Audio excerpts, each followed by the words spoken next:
Maka itu fundamentalis dan tradisionalis tidak boleh bersentuhan, harus dijauhkan, bahkan harus diadu domba. Nah, ini yang terjadi di Indonesia saat ini. Bagaimana supaya dua kelompok ini diadu domba? Nah, kenapa ini yang harus diadu domba? Karena kelompok fundamentalis dan tradisionalis ini yang pengikutnya paling banyak. Kalau yang namanya modernis, kelompoknya tidak seberapa. Modernis dalam pengertian reincorporation. Apalagi liberalis, mereka nggak seberapa. Mereka punya basis massa. Kita bicara basis massa akar rumput. Nah, yang memiliki basis massa akar rumput yang sangat kuat hanya kelompok fundamentalis dan kelompok tradisionalis.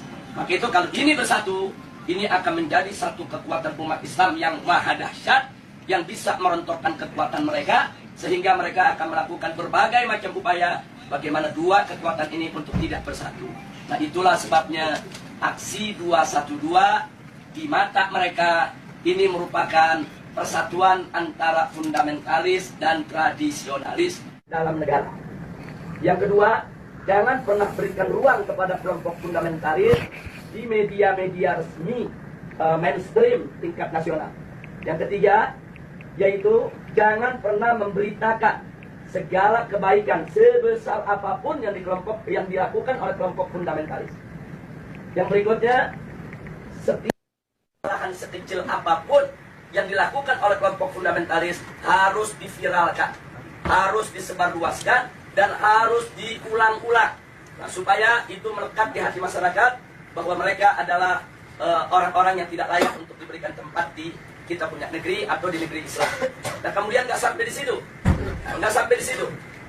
Kelompok fundamentalis yang manapun jangan pernah sebut mereka dengan rentetan gelar-gelar akademik mereka. Nggak boleh.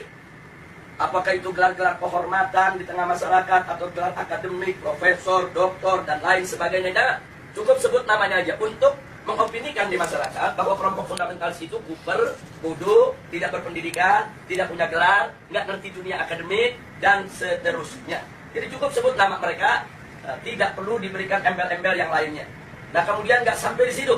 Jadi masih banyak lagi yang mereka lakukan. Apa yang kita alami saat ini di kita punya negeri.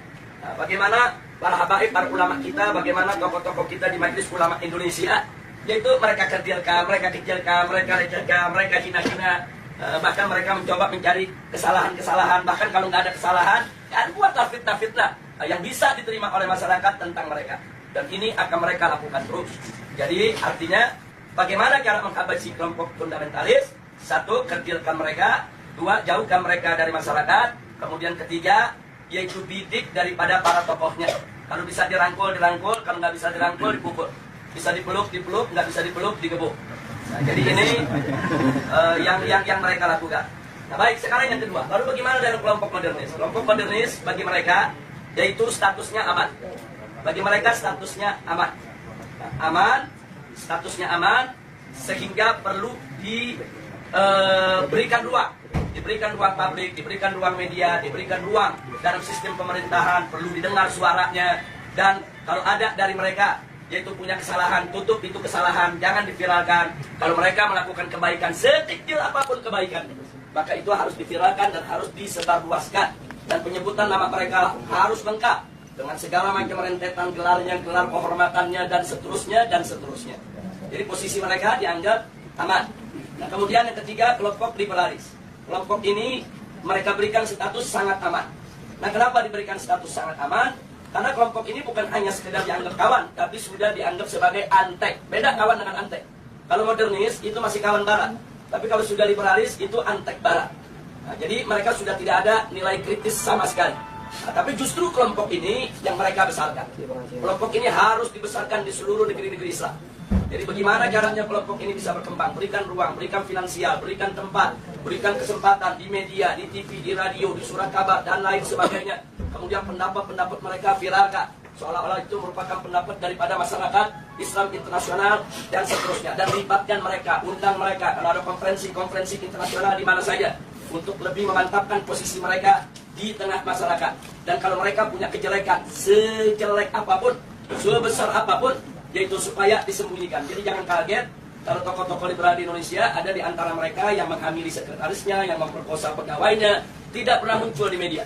Jadi semua harus ditutup, tidak boleh.